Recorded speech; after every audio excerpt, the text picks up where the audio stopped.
दोस्तों, हम आज एक ऐसे ऐतिहासिक कानून की कहानी सुनने जा रहे हैं जिसने भारत की राजनीति, प्रशासन और संविधान की नींव हिला दी। साल था 1935 और ब्रिटिश पार्लियामेंट में पास होने वाला था गवर्नमेंट ऑफ इंडिया एक्ट 1935। लेकिन इसे सिर्फ कानून मत समझिए। यह एक्ट था ब्रिटिश साम्राज्य की रणनीति का परिणाम, भारतीय नेताओं की लगातार मांगों का नतीजा और भारत की जनता की राजनीतिक चेतना का प्रतिबिंब। इस एक्ट की पूरी कहानी समझने के लिए हमें पहले उसकी पृष्ठभूमि देखनी होगी। 1935 के एक्ट तक पहुंचने की यात्रा 1919 से शुरू होती है। गवर्नमेंट ऑफ इंडिया एक्ट 1919 ड्याची का प्रयोग किया गया। प्रांतों में आधी सत्ता सरकार और आधी जनता के लिए। लेजिस्लेटिव काउंसिल्स में भारतीय प्रतिनिधित्व बढ़ाया गया।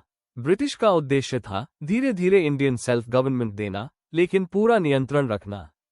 1920-1930 असहयोग आंदोलन, स्वराज की मांग और राजनीतिक हलचल।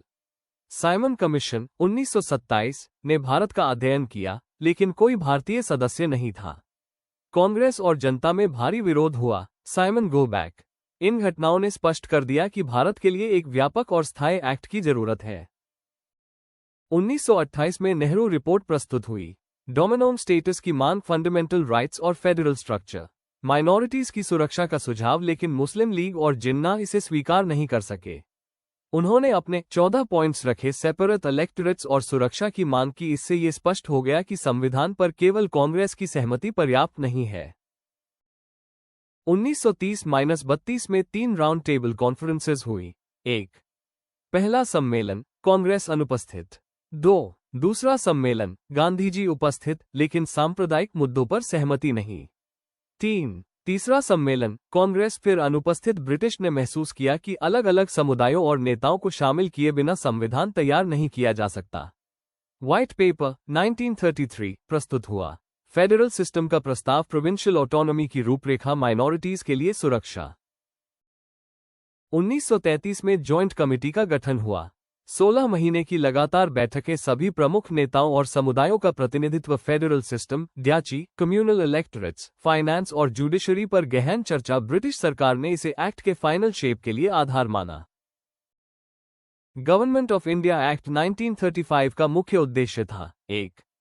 फेडरल सिस्टम, केंद्र और राज्यों का संतुलन। 2. प्रोविंशियल ऑटोनॉमी, प्रांतों को अधिक शक्ति देना। 3. कम्युनल रिप्रेजेंटेशन, माइनॉरिटीज के लिए सीटें। 4. Administrative framework, governors, ministers, bureaucracy.